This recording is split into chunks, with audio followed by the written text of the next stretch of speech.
Hello everyone, how are you all? I hope you all are well. तो आज हम basic math concept का second part लेकर आए हैं जो आपके लिए बहुत ही इम्पोर्टेंट है। इसका नाम बेसिक है बट जो हम लोग यहाँ पे पढ़ेंगे वो काफी एडवांस होगा।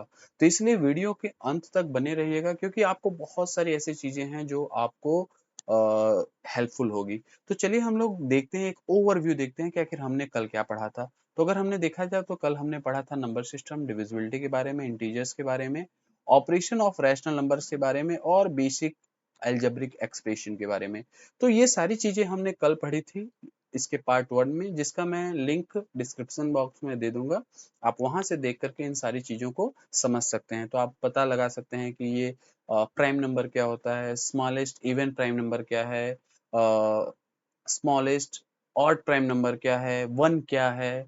ये सारी चीजें हम पहले वाली वीडियो में हमने डिस्कस किया था, तो आप लिंक के थ्रू उसको जा सकते हैं। ठीक है, तो चलिए हम वीडियो की शुरुआत करते हैं। वीडियो की जो शुरुआत हम लोग करते हैं, हमने पिछला जो कुछ भी पढ़ चुका, तो हम बात करते हैं बेसिक अलजेब्रिक ऑपरेशन की।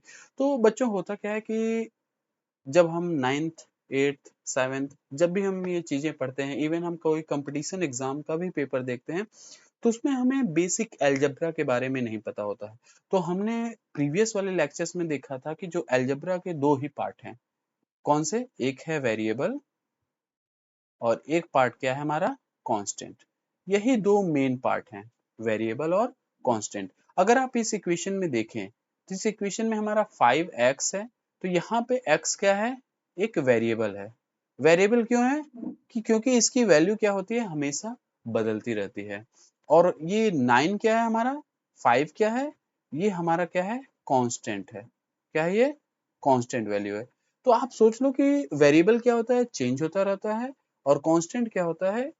फिक्स रहता है, उसकी कोई वैल्यू बदलती नहीं है।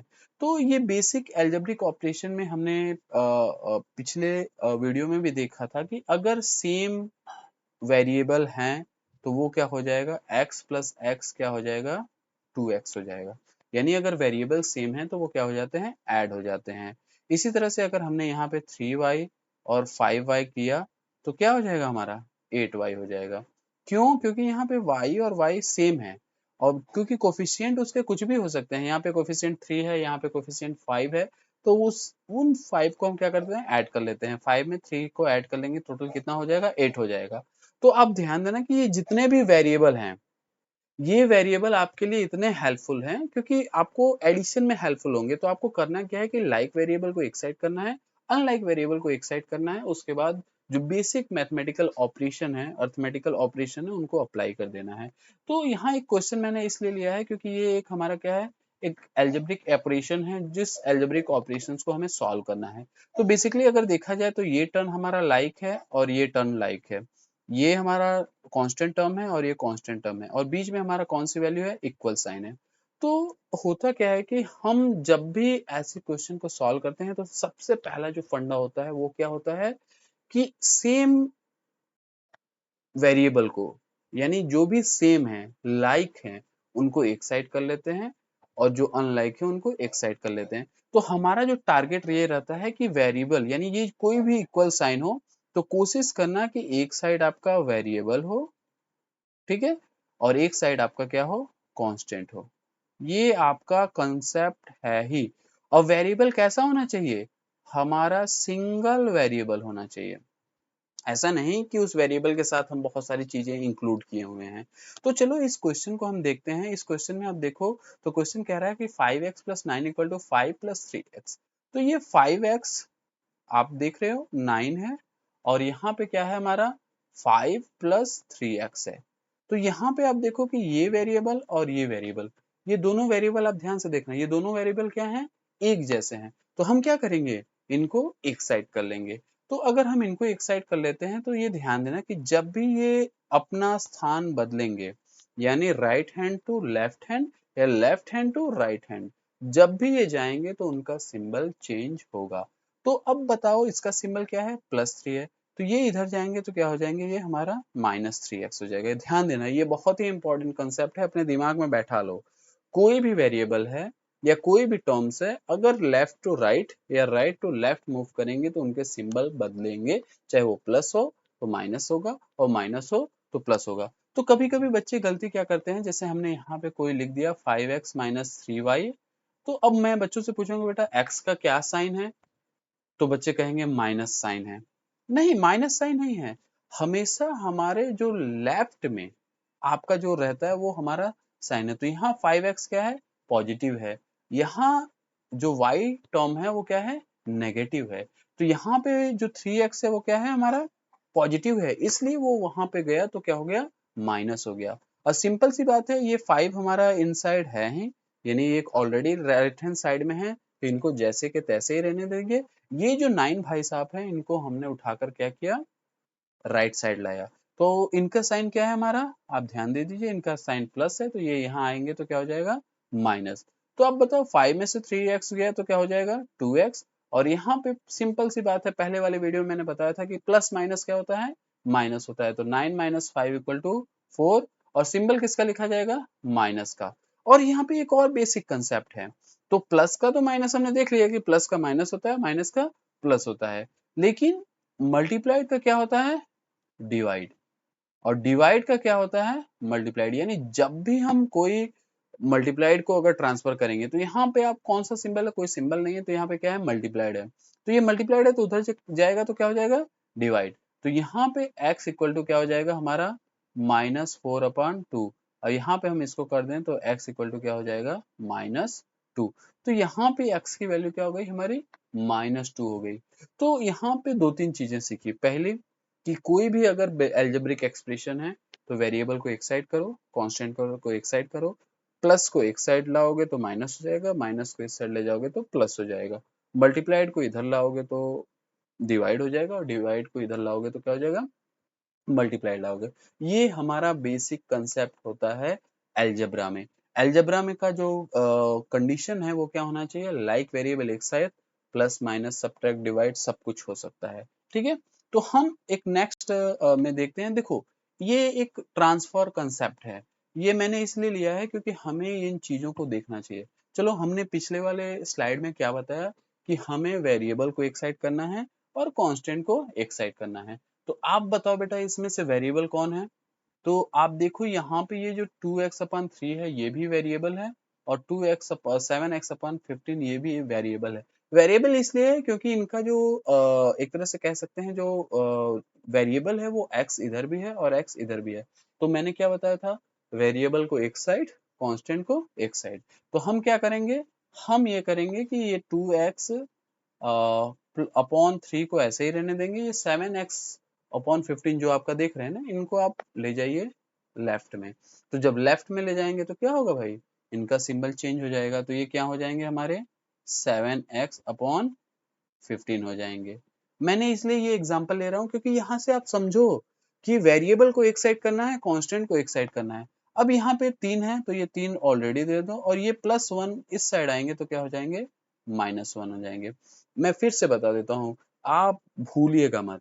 आप इतना आसानी से बता सकते हैं कि कौन सा नंबर या कौन सा टर्म किस साइड है। अब अगर कितने लोग क्या करते हैं, 3 को माइनस कर देंगे। क्यों भाई, 3 को क्यों माइनस करोगे, जब आप देख रहे हो कि 3 ऑलरेडी हमारा राइट साइड में है, तो वो अपने ही साइड में है, तो उसका माइनस क्यों होगा।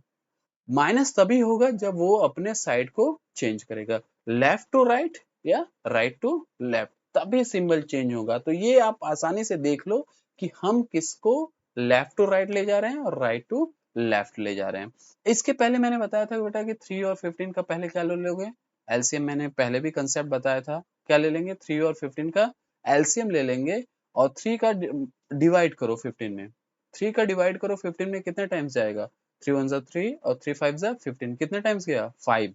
यानी 3 में कितने का मल्टीप्लाइड करेंगे, 15 आया तो 5 का, और जो 5 आएगा उसका वो मल्टीप्लाइड हम क्या कर देंगे, न्यूमरेटर में कर देंगे। तो ये क्या हो जाएगा हमारा 10x। फिर से देख लीजिए, 3 का डिवाइड 15 में करेंगे, 5 टाइम्स जाएगा, 5 2 10। ठीक है, यहीं पे यहाँ सिंबल माइनस है तो यहाँ माइनस कर लो, 15 का डिवाइड 15 में करोगे क्या आएगा, 1 आएगा, और 1 का मल्टीप्लाइड किसमें करोगे, 7x में, तो क्या हो जाएगा 7x।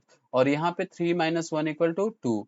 एक और बेसिक कंसेप्ट होता है, आप गलती मत करना, अगर सिंगल नंबर है तो उसके नीचे हम अपान 1 लिख सकते हैं, इसको लिखने में आपको कोई भी दिक्कत नहीं होनी चाहिए। अगर सिंगल है नंबर, उसके नीचे 1 लिख सकते हो। अब यहाँ पे देखो 10 वेरिएबल x है, 10 में से 7 गया, कितना बचेगा? ये 3x। कितना बचेगा? 3x upon 15 equal to 2 upon 1। और यहाँ पे सबसे इंपॉर्टेंट होता है कि जब ऐसी कंडीशन आ जाए तो हम क्या करते हैं? क्रॉस मल्टीप्लिकेशन करते हैं। क्या करते हैं? Cross multiplication. क्रॉस मल्टीप्लिकेशन का मतलब कि उस न्यूमरेटर का इस डिनोमिनेटर से और इस न्यूमरेटर का इस वाले डिनोमिनेटर से। ये ध्यान देना, क्रॉस मल्टीप्लिकेशन मतलब क्रॉस में आप लोग मल्टीप्लाइड का सिंबल लगाते हो ना, यानी इसका मल्टीप्लाइड इसमें, इसका मल्टीप्लाइड इसमें। तो 3x का 1 में करोगे तो क्या आ जाएगा? ऑटोमेटिकली है कि आपका 3x ही आएगा। और यहाँ पे 15 में 2 का मल्टीप्लाइड कर दोगे तो क्या आ जाएगा? 30। कोई डाउट? तो यहाँ पे फिर मल्टीप्लाइड है, तो मल्टीप्लाइड जब उधर जाएगा तो क्या हो जाएगा? डिवाइड हो जाएगा। तो x इक्वल टू क्या हो जाएगा? 30 अपॉन 3, और 3 का डिवाइड कर लोगे तो x इक्वल टू क्या हो जाएगा हमारा? 10। तो ये आपका आंसर आ जाएगा। अब मैंने इस क्वेश्चन को इसलिए लिया क्योंकि इसमें बहुत सारी चीजें हैं। पहला कंसेप्ट वेरिएबल एक साइड, कांस्टेंट एक साइड। दूसरा कंसेप्ट एलसीएम ऑफ डिनोमिनेटर। उसके बाद कंसेप्ट क्या होता है? डिनोमिनेटर का डिनोमिनेटर में डिवाइड करते हैं, और डिवाइड करने के बाद जो भी कंसेप्ट आता है उसका मल्टीप्लाइड किसमें करते हैं? न्यूमरेटर में। ध्यान देना, यानी ये कंसेप्ट मैं एक बार लिख दे रहा हूँ।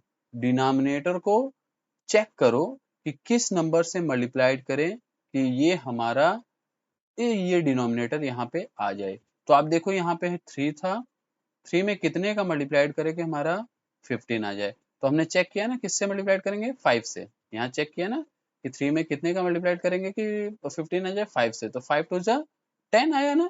तो जिस नंबर से ये हम मल्टीप्लाइड करेंगे उसी नंबर का हम क्या कर लेंगे? ऊपर मल्टीप्लाइड कर देंगे। तो ऑब्वियसली है कि 2x में 5 का मल्टीप्लाइड करोगे तो क्या आ जाएगा? 5 टू जा 10x। तो बहुत ही सिंपल कंसेप्ट है, इन कंसेप्ट को आपको दिमाग में बैठा लेना है। ओके, तो अगर मैं एक कोई क्वेश्चन दूं तो शायद आप लगा सकते हो। चलो मैं एक क्वेश्चन यहाँ पे दे दे रहा हूँ। मैं यहाँ पे लिख दे रहा हूँ कि 5x plus 2 plus 5 equal to 8x upon 3 plus 9। Can you solve it? क्या ये आप सॉल्व कर सकते हो? आसानी से कर सकते हो ना। तो ये मैं आपको दे रहा हूं, आप ट्राई करना। आप कैसे इसको सॉल्व करते हो फिर से देख लो। वेरिएबल इधर है, आप आसानी से इसको सॉल्व कर सकते हो। ठीक है, तो कोशिश करना। अगर नहीं समझ में आया है तो कोई बात नहीं है, आप वीडियो को फिर से रिपीट कर लेना। अगर आप चाहते हो कि फिर से हम इसको आपको एक्सप्लेन करें तो ऑब्वियसली आप कमेंट बॉक्स में देना, मैं आपको पर्सनली आपको डिटेल सहित आपको बताऊंगा। ओके, चलो नेक्स्ट स्लाइड देखते हैं। नेक्स्ट स्लाइड है अर्थमेटिकल ऑपरेशन ऑफ रूट। अब कहोगे सर ये रूट क्या होता है? रूट का मतलब क्या होता है कि ये जो एक छाता नुमा बना रहता है उसमें कोई भी नंबर रखा जाता है तो उसको बोलते हैं √3। क्या बोलते हैं? √3। यहाँ पे क्या है? √5। और ये हमेशा हम लोग को प्रॉब्लम क्रिएट करता है। तो हम देखेंगे कि आखिर ये रूट क्या होता है। रूट भी एक वेरिएबल की तरह ही रहता है, हालांकि ये वेरिएबल नहीं है लेकिन ये वेरिएबल की ही तरह रहता है। इसका भी जो एडिशन, जैसे मैंने यहाँ पे लिख दिया 5√2 प्लस 3√2, क्या होगा? तो आप कहोगे ये √2 यहाँ पे भी सेम है, यहाँ पे भी सेम है, तो 5 और 3 8, कितना हो जाएगा ये? 8√2। आसान है कि नहीं? तो आपको इस रूट वाले ऑपरेशन में ध्यान देना है कि सेम रूट कहाँ है। सेम रूट क्या होगा? उनका ऐड भी हो सकता है और उनका सब्ट्रैक्ट भी हो सकता है, उनका मल्टीप्लाइड भी हो सकता है और उनका डिवाइड भी हो सकता है। अब जैसे मैंने यहाँ पे देखो, यहाँ पे 8√3 प्लस 4√3। अब देखो यहाँ पे ये √3 है, यहाँ पे √3 है, तो 8 4 कितना हो जाएगा हमारा? 12√3। कितना हो जाएगा? 12√3। तो आपको कोशिश करना है कि सेम अंडर रूट नंबर्स को देखना है और उनको सॉल्व करना है। यहाँ पे मैंने एक क्वेश्चन लिया है, इस क्वेश्चन को आप देख लो। और अगर मैं इस क्वेश्चन को आपको यहाँ पे सॉल्व कराऊं तो यहाँ पे आप देखो तो ये क्वेश्चन दे रहा है कि 4√3 है, 6√3 है। तो यहाँ पे आप देखो ये √3 और ये √3 दोनों सेम है, तो क्या करेंगे? यहाँ 4 है और यहाँ 6 है, तो 4 और 6 ऐड हो जाएगा तो कितना हो जाएगा? 10 हो जाएगा। क्लियर? तो ये कंसेप्ट आपको दिमाग में पढ़ना होगा। और यहाँ पे एक बहुत ही अच्छा क्वेश्चन दिया हुआ है, मैं इस क्वेश्चन को अटेम्प्ट करता हूँ। क्वेश्चन कह रहा है कि अंडर रूट 8 को अंडर रूट 8 के साथ ऐड करो। तो आप कहोगे सर अभी तो पिछले वाले में बताया था कि अगर सेम अंडर रूट है उसको ऐड कर दो, तो हम मना कहाँ कर रहे हैं, ऐड कर दो। एक अंडर रूट 2 है और अंडर रूट 8 है और एक अंडर रूट 8 है, ये कितना हो जाएगा 2 अंडर रूट 8। अब अंडर रूट का मतलब क्या होता है? अंडर रूट का मतलब ये होता है कि स्क्वायर रूट। ये जो स्क्वायर रूट है ये क्या है? स्क्वायर रूट है, मतलब कि अंदर कितने का पेयर बनेगा? दो दो का पेयर बनेगा। तो आप इसको क्या लिख सकते हो?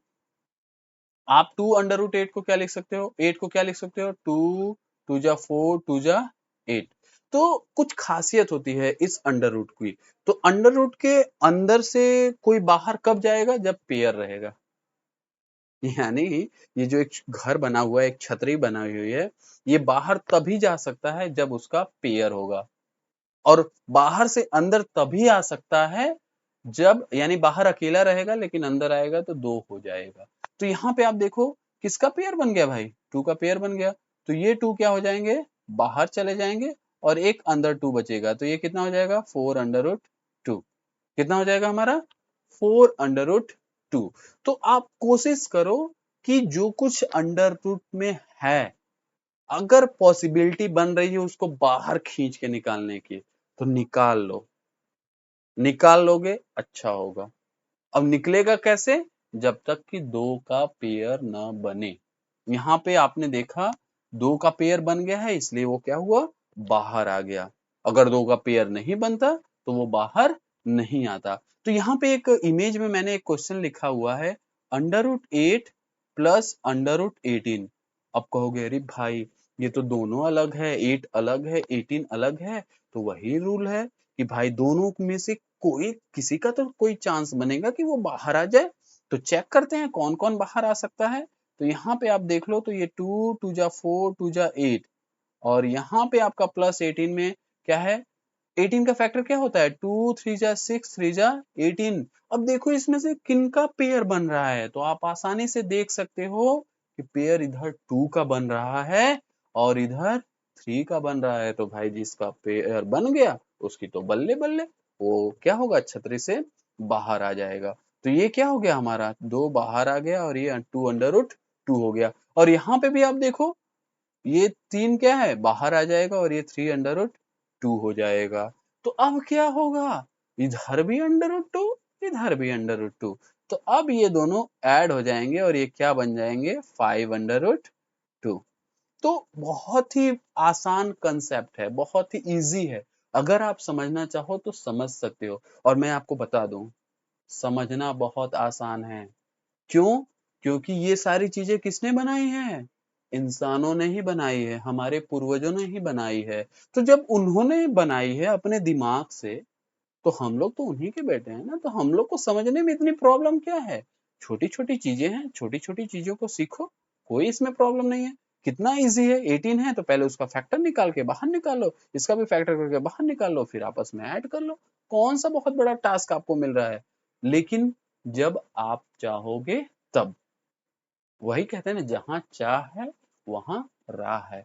तो थोड़ा सा क्यूरियोसिटी क्रिएट करो, चीजों को सीखने की कोशिश करो, चीजें अपने आप सुलझती जाएंगी। तो मुझे लग रहा है कि रूट से रिलेटेड आपको कंसेप्ट क्लियर हो गए होंगे। अब देखो कभी कभी क्या होता है कि हमारा डिवाइड और मल्टीप्लाइड भी होता है। जैसे मैंने यहाँ पे देखी है कि अंडर रूट 2 में अंडर रूट 3 का मल्टीप्लाइड करोगे। अब कहोगे सर एडिशन में तो ठीक है, सब्ट्रैक्शन का भी मैटर ठीक है, लेकिन जब कोई अननोन नंबर होता है तो हम उसको क्या करते हैं? मल्टीप्लाइड कर देते हैं। तो 2 3 जा 6। फिर वही कंसेप्ट अगर हमने यहाँ पे कह दिया 2 under root 2 multiplied by 3 under root 2, क्या होगा सर? तो इसके लिए भी कंसेप्ट है बेटा, under root A multiplied by under root A equal to क्या हो जाता है? ए। ये दिमाग में अपने बैठा लेना कि यानी अगर कोई दो अंडर रूट वाला नंबर है, अगर उसको आपस में भिड़ा दे रहे हो तो अंडर रूट उड़ जाएगा। तो यहाँ पे आप देखो 2 3 जा 6, अंडर रूट 2 में अंडर रूट 2 का मल्टीप्लाइड करोगे तो क्या आ जाएगा? 2। तो यहाँ पे क्या हो जाएगा? 6 2 जा 12। तो इसकी वैल्यू क्या आ जाएगी हमारी? 12 आ जाएगी। ओके। तो और कुछ कंसेप्ट हम आपको देते हैं, जैसे मैंने यहाँ पे लिख दिया कि 3 under root 5 multiplied by 6 under root 5। तो देखो बहुत ही आसान है। पहले हम क्या करेंगे, 3 में 6 का मल्टीप्लाइड करें, 3 6 जा 18, 5 में अंडर रूट 5 को मल्टीप्लाइड करें, तो अंडर रूट 5 में अगर अंडर रूट 5 का मल्टीप्लाइड हो रहा है तो क्या आ जाएगा बेटा, 5 आ जाएगा, तो 85 जा 90। तो बहुत सारे क्वेश्चन आपको आसानी से समझ सकते हो कि अंडर रूट में अंडर रूट को किसी का भी मल्टीप्लाइड हो रहा है तो अंडर रूट क्या हो जाएगा, उड़ जाएगा, और आपस में हम क्या कर लेंगे, उन सब का मल्टीप्लाइड कर लेंगे। तो ये कंसेप्ट तो क्लियर हो गया। आपको चेक करने के लिए मैं कुछ क्वेश्चन दे रहा हूं, आप देखो लगा पा रहे हो नहीं।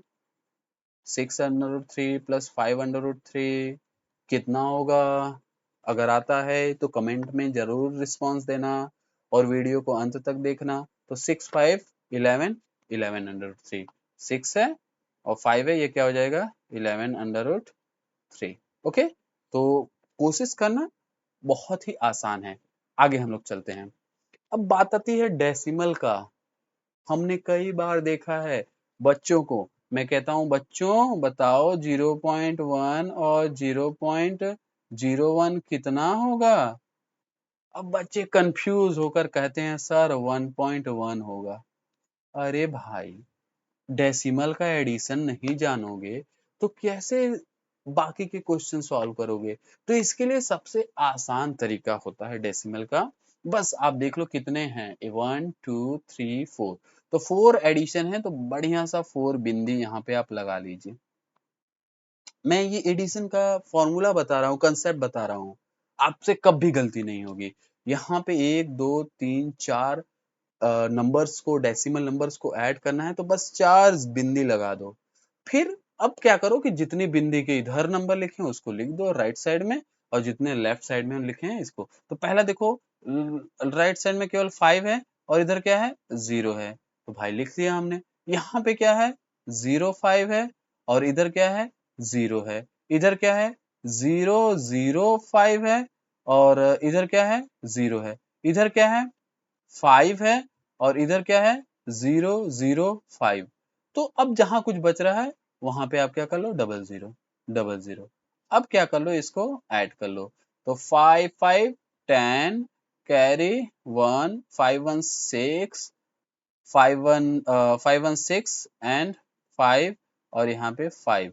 तो इसका आंसर क्या हो जाएगा 5.560। आसान है ना?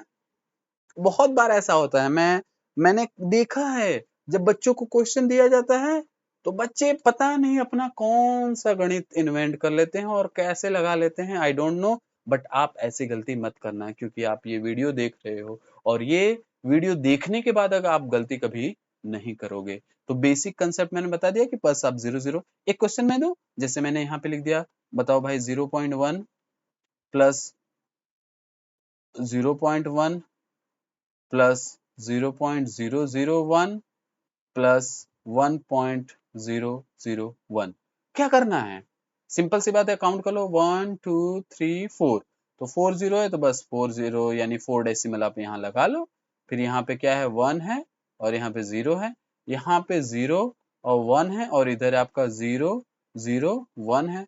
यहाँ पे क्या है 0 0 0 1 है और इस साइड 0 है तो 0 कर दो। फिर यहाँ पे 1 एंड 0 है और यहाँ पे 0 0 1 है, बस ऐड कर लो 1 1 1 1 0 0 1।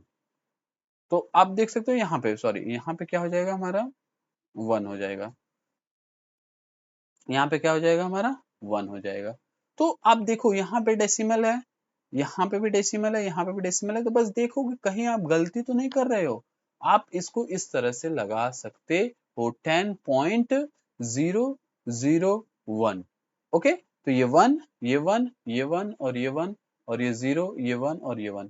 तो हम आसानी से ऐसे क्वेश्चंस को लगा सकते हैं। तो अपने दिमाग में बैठा लेना कि अब मल्टीप्लिकेशन में क्या होता है, जैसे 0.1 मल्टीप्लाइड बाय 0.1, तो बेटा 1 1 जा 1, कितने प्लेस पे डेसिमल लगाओगे 1 और 2, यानी 2 प्लेस पे आपको डेसिमल लगा देना है। तो इसका क्या आंसर हो जाएगा 0.01, क्या हो जाएगा 0.01। तो मल्टीप्लिकेशन बहुत आसान है। अगर जैसे मैंने यहाँ पे नंबर दे दिया मल्टीप्लाइड बाय 10.536, तो बस आप क्या करो डेसिमल को भूल जाओ, और सिंपल सा मल्टीप्लाइड कर लो और कितने प्लेस पे डेसिमल लगा दो 2 और यहाँ 3, टोटल 5 प्लेस पे डेसिमल लगाओ तो 5 प्लेस डेसिमल कहाँ से ट्रांसफर होगा हमारा राइट टू लेफ्ट ट्रांसफर होगा। कहाँ पे राइट टू लेफ्ट ट्रांसफर होगा।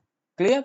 और यही अगर डिवाइड में देखो तो अगर मैंने लिखा 1/1000 तो आप देखो कि जितने यहाँ पे डिनोमिनेटर में जीरो रहेंगे उतना decimal right to left transfer होगा। उतना डेसिमल कहाँ ट्रांसफर होगा राइट टू लेफ्ट। तो इसका आंसर आपका आ जाएगा 0.001। तो हमें लग रहा है कि ये बेसिक कंसेप्ट आप समझ गए हो। आपको ये चेक करना है कि आपको ये आया या नहीं। आप चेक करके बताइएगा कि क्या इसका आंसर आपने सही दिया और क्या आपका आंसर आया आप मुझे कमेंट बॉक्स में जरूर दीजिएगा। ठीक है। आगे हम लोग चलते हैं। अब बात करते हैं मेंसुरेशन में 2D और 3D। 2D बोले तो 2 डायमेंशन, 3D बोले तो 3 डायमेंशन। तो यहाँ कुछ फिगर है, उन फिगर का पहले हम लोग नाम जान ले। तो इसका क्या नाम है? इसका नाम है ट्रायंगल नहीं, इसका नाम है रेक्टेंगल। क्या है? रेक्टेंगल। ये क्या है हमारा? सर्कल। ये क्या है हमारा? ट्राइएंगल। ये क्या है? स्क्वायर। और ये क्या है हमारा? पैरेललोग्राम। क्या है ये? पैरेललोग्राम। Okay, parallelogram. ओके। तो ये कुछ फिगर हैं और इन फिगर्स के बारे में जानते हैं। मेंसुरेशन मतलब क्षेत्रमिति, यानी इसका तो ये देखो यहाँ पे लेंथ है, ये ब्रेथ है, ये हमारी तीनों साइड हैं, ये क्या है हमारी सारी साइड्स हैं और इसको आप ए और बी कर सकते हो। तो अब हम बेसिक चीजें देखेंगे कि अब बात करते हैं मेंसुरेशन रेक्टेंगल का। तो रेक्टेंगल का अगर हमें एरिया निकालना हो, क्या अगर इसका हमें एरिया निकालना हो तो हम सीधे L इंटू बी यानी लेंथ और ब्रेथ का मल्टीप्लाइड कर देंगे तो हमारा क्या निकल जाएगा? एरिया निकल जाएगा। अगर हम इसका पेरीमीटर निकालना चाहें, क्या? पेरीमीटर। अब पेरीमीटर का मतलब क्या होता है बेटा? ये पूरा सरकमफ्रेंस यानी उसको पूरा बनाने में जितना लेंथ है, लेंथ ऑफ द रेक्टेंगल या total length of the rectangle वो क्या कहलाएगा? पेरीमीटर कहलाएगा। पेरीमीटर क्या कहलाता है बेटा? 2 in bracket L plus B. तो ये बेसिक कंसेप्ट है जो आपको ध्यान देना होगा। अगर रेक्टेंगल का डायगोनल्स पूछा जाए तो डायगोनल्स, ये डायगोनल्स क्या होता है बेटा? ये लाइन जो यहाँ से यहाँ तक खींची जाती है ये क्या कहलाती है? डायगोनल्स कहलाती है। ये लाइन क्या कहलाती है? डायगोनल्स कहलाती है। ठीक है। तो अगर डायगोनल्स ऑफ रेक्टेंगल पूछा जाए तो क्या हो जाएगा? Under root L square plus B square. ये क्या है हमारा? डायगोनल है। क्या है? डायगोनल। तो diagonals of rectangle under root L square plus B square, perimeter of rectangle 2 in bracket L plus B, area of rectangle L into B. ये कुछ बेसिक फॉर्मूला है। एल इंटू बी मतलब length into breadth. Okay. Circle, circle में जानते ही हो circumference of circle क्या होता है? 2 पाई आर। सरकमफ्रेंस ऑफ सर्कल क्या होता है? 2 पाई आर। और एरिया ऑफ सर्कल क्या होता है? पाई आर स्क्वायर। जहां पे पाई की वैल्यू क्या होती है?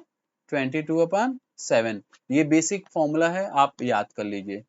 क्या सर्कल का पेरीमीटर क्या होता है यानी circumference length of the circle क्या होता है? 2 पाई आर। और इसका अगर हम पूछें आपसे एरिया क्या होता है, ये हमारा एरिया है और ये क्या है? सरकमफ्रेंस है।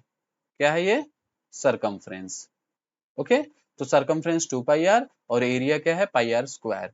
यहाँ पे ट्रायंगल है तो ट्रायंगल का तो बहुत सारे फॉर्मूले होते हैं। एक होता है हाफ बेस इंटू हाइट होता है। ओके।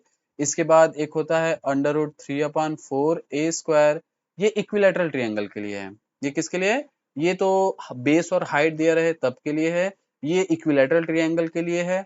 और एक हीरोन्स फॉर्मूला है, मैं आपको ट्रायंगल का बता देता हूँ कि अंडर रूट में क्या होता है? S, S minus A, S minus B और एस माइनस सी। ओके। ये होता है area of triangle where S क्या है बेटा? एस हमारा सेमी पेरीमीटर है जिसको बोलते हैं अर्ध परिमाप। क्या? अर्ध परिमाप। और एस की वैल्यू कैसे निकालते हैं? S equal to A plus B plus C upon 2। ये फॉर्मूला है किसका? ट्रायंगल का। तो ये ब्रह्मास्त्र है। ये तो केवल बेस दिया रहेगा, हाइट दिया रहेगा तब लगाएंगे। ये इक्विलैटरल ट्रायंगल रहेगा तब लगाएंगे, लेकिन ये हीरोन्स फॉर्मूला है। इसका मतलब है कि आप किसी भी ट्रायंगल का एरिया आसानी से निकाल सकते हैं। अब आपसे कोई पूछे पेरीमीटर ऑफ ट्रायंगल, तो sum of all side. Perimeter of triangle क्या होता है? Sum of all side. अब यहाँ स्क्वायर आ जाओ, स्क्वायर का एरिया क्या होगा बेटा? ए स्क्वायर। और स्क्वायर का हमारा पेरीमीटर क्या होगा बेटा? 4 इंटू ए। ओके, स्क्वायर का एरिया ए स्क्वायर, स्क्वायर का पेरीमीटर 4a और स्क्वायर का diagonal under root 2a। Square का डायगोनल्स मतलब ये वाली जो साइड्स है इसको, तो ये स्क्वायर का डायगोनल्स क्या हो जाएगा? Under root 2a। Area, diagonal, और ये क्या है हमारा? पेरीमीटर। अब पैरेललोग्राम में क्या होता है बेटा? एरिया क्या होता है? Base into height. पैरेललोग्राम क्या होता है? Half base into height. यहाँ पे हाफ लिखना है, एक मिनट।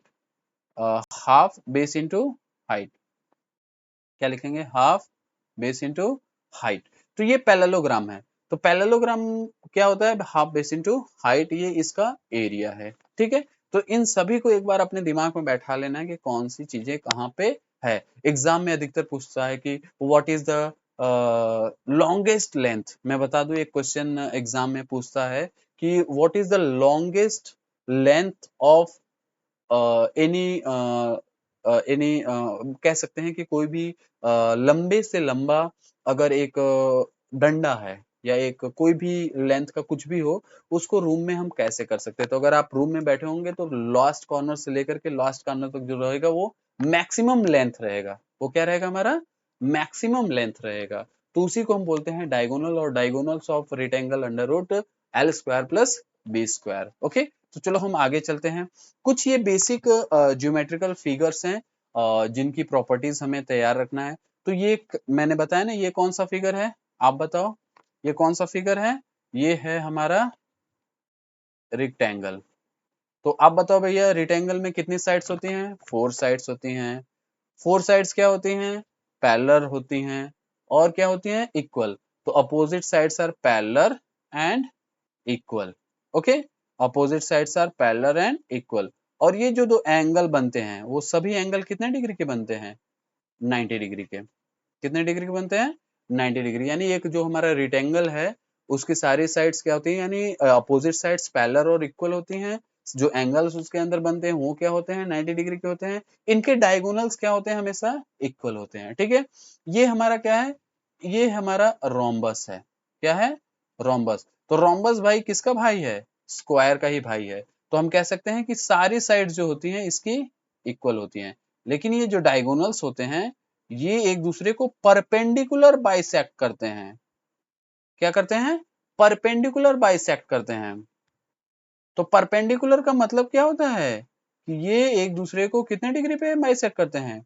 90 डिग्री पे। बाइसेक्ट मतलब आधा आधा। क्लियर? रोम्बस की सारी साइड्स क्या होती है? इक्वल होती है, और उनके जो डायगोनल्स है वो एक दूसरे को परपेंडिकुलर बाइसेक्ट करते हैं। क्या करते हैं? परपेंडिकुलर बाइसेक्ट करते हैं। ये भाई हमारा क्या है? ट्रायंगल है। ये क्या हमारा? ट्रायंगल है। तो ट्रायंगल के बारे में आपको क्या बताना कि भाई इसमें 3 साइड हैं। कितनी साइड हैं?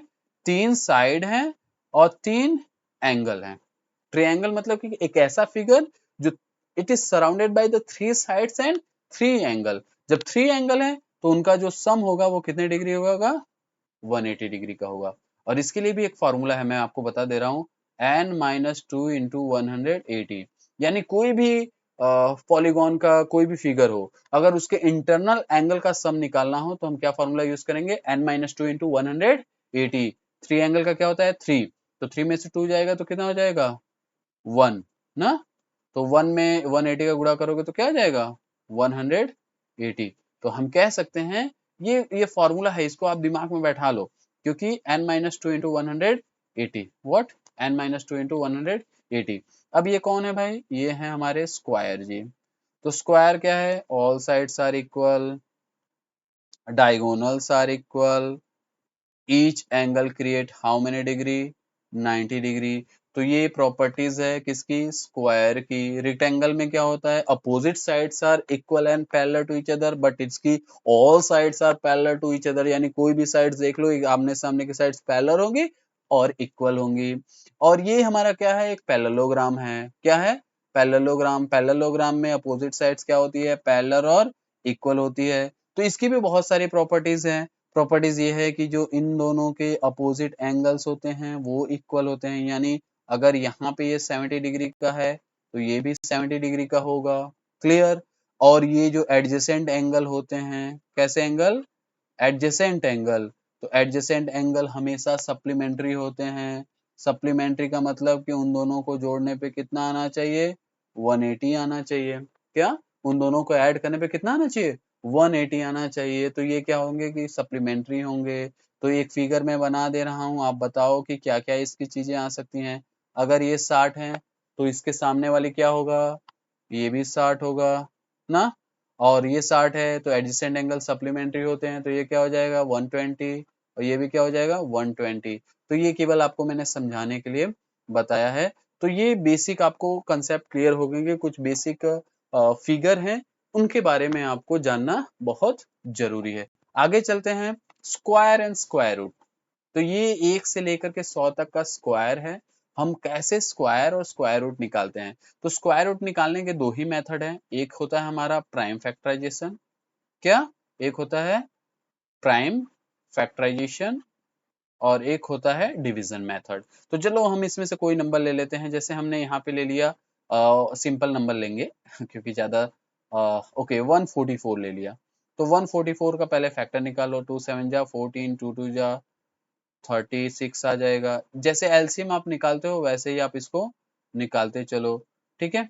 3 3 जा 9, 3 1 जा 3। तो आप इसके बाद इसको क्या करना है, दो दो का पेयर बनाना है। कितने का, दो दो का पेयर। तो पहले 2 इंटू 2 इंटू 3, तो 2 2 जा 4, 4 3 जा 12। तो इसका स्क्वायर रूट क्या हो जाएगा हमारा 12। आप यहाँ देख भी सकते हो कि यहाँ पे 12 का स्क्वायर रूट क्या है, यहाँ 12 का स्क्वायर रूट हमारा 144 है।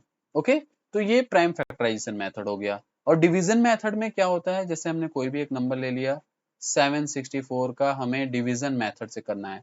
तो देखो समझना बहुत आसान है, केवल एक बार समझाऊंगा, आसानी से समझ जाओगे। सबसे पहला कंसेप्ट क्या होगा, पीछे से पेयर बनाओ, यानी हमेशा राइट से पेयर बनाओ। अब यहाँ पे देखो 17 है, तो यहाँ से देखना शुरू करो। यहाँ 1 है, 4 है, 9 है, 16 है, 25 है। तो 25 नहीं, तो यहाँ कितनी बार जाएगा, 4 बार। तो जो नंबर यहाँ पे आप लिखोगे वही नंबर यहाँ पे भी लिखोगे। 4 4 जा 16 हो गया।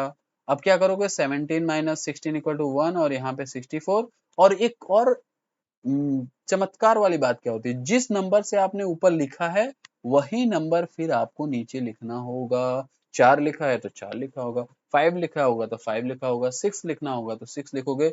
अब इसके बाद क्या करोगे, इसको ऐड कर दोगे तो 4 8 हो गया। अब यहाँ पे एक ऐसा नंबर लो कि मल्टीप्लाइड करने पे 164 आए। तो इसको चेक करने के लिए सिंपल सी बात है, जैसे 81 जा 81, तो सॉरी यहाँ पे 1 लोगे, तो अगर 1 लोगे तो क्या हो जाएगा, 1 1 जा 1 1 8, तो ये बहुत ही कम है। अगर यहाँ पे 2 लोगे तो 2 2 जा 4, 2 8 जा 16, अरे वाह, काम हो गया। तो यहाँ पे हम क्या लेंगे 2, और ये 164। तो इसका जो स्क्वायर रूट आ जाएगा वो क्या हो जाएगा 42। तो यहाँ पे आप देख सकते हो ये 42 का स्क्वायर रूट क्या है हमारा 764 है। तो फिर से एक बार ध्यान दो कि कैसे लगाना है। एक और नंबर ले लेते हैं, और एक नंबर में हम अब जैसे अगर हमने ले लिया 3844, 3844। चलो अभी हमने बताया क्या कंसेप्ट है, पीछे से पेयर बनाओ। 38 है तो यहाँ देखो 38 कहाँ पे है, 38 7 टाइम्स ले जाएंगे तो 49 आ जा रहा है, उससे बहुत ज्यादा आ जा रहा है तो कितने टाइम्स ले जाएंगे 6 टाइम्स। तो 6 6 जा 36, कितना बचा 2, और ये दोनों ऐसे ही कम डाउन कर लीजिए। फिर एक चमत्कार वाली बात, जो जिस नंबर से ले जाएंगे उसको फिर वहां पे ऐड कर लेंगे। फिर यहाँ जो नंबर लिखोगे वही नंबर लिख करके उसको सॉल्व करोगे। तो ऑब्वियसली हमारा 3844 है। तो देखो अगर हम 61 है 1 टाइम्स लेते हैं, कितने टाइम्स 1 टाइम्स लेते हैं। तो अगर 1 टाइम्स लेते हैं तो 1 टाइम्स लेंगे तो क्या हो जाएगा, और 121 मल्टीप्लाइड बाई 1 तो क्या हो जाएगा 121। तो ये सॉल्व तो नहीं होगा, तो हम क्या करेंगे 2 लेंगे। क्या लेंगे यहाँ पे 2 लेंगे। तो अगर हम यहाँ पे 1 2 2 2 करते हैं तो 2 2 जा 4, 2 2 जा 4, एंड 2 1 जा 2, यानी ये कितना आ जा रहा है 244। तो यहाँ पे हम कितने बार ले जाएंगे 2 टाइम्स, तो ये आपका कट। तो ये इसका स्क्वायर रूट क्या हो जाएगा हमारा कितना 38। तो ये square and square root clear हो गया। क्यूब और क्यूब रूट भी वही सिंपल तरीका है। क्या करेंगे हम, जैसे 3 3 1 है तो इसको आप 3 का पेयर बनाओगे, तो ये कितने का पेयर बनाओगे, 3 का पेयर बनाओगे। तो ये आपका आपका 11 आ गया। अब 11 वन जा 11, तो यहाँ पे 11 का कितने पेयर बन गए। आप अगर 3 3 1 को लिखोगे तो 11 मल्टीप्लाइड बाई 11 मल्टीप्लाइड बाई 11, तो 3 पेयर बन गया। तो 11 इसका क्या हो जाएगा, हमारा क्यूब रूट हो जाएगा। ठीक है, तो इसको आप ध्यान से लर्न कर लेना, आपके लिए बेहतर होगा। अब बात आती है एक्सपोनेंट की, बहुत ही इंपॉर्टेंट टॉपिक है।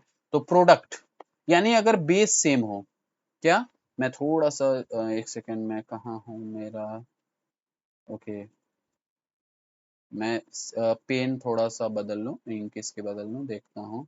अगर देखो, अगर हमारा यहाँ देखो बेस सेम हो, क्या, यहाँ आप देख रहे हो बेस सेम है, तो पावर क्या हो जाएगा, ऐड हो जाएगा। यानी अगर हमारा बेस सेम है तो पावर क्या हो जाएगा, हमारा ऐड हो जाएगा। तो यहाँ पे देखो बेस सेम है ना, तो ये पावर क्या हुआ, x प्लस वाई हो गया। एग्जाम्पल के तौर पे अगर मैंने यहाँ पे कह दिया 5 पावर 3 मल्टीप्लाइड बाई 5 पावर 4, तो यहाँ बेस क्या है, सेम है, तो ऐड कर लो 3 प्लस 4 इक्वल टू 5 प्लस 7 ना। तो यानी बेस सेम है तो पावर को क्या कर लेते हैं, ऐड कर लेते हैं। और वहीं अगर बेस सेम है तो पावर को क्या कर लेते हैं, माइनस कर लेते हैं।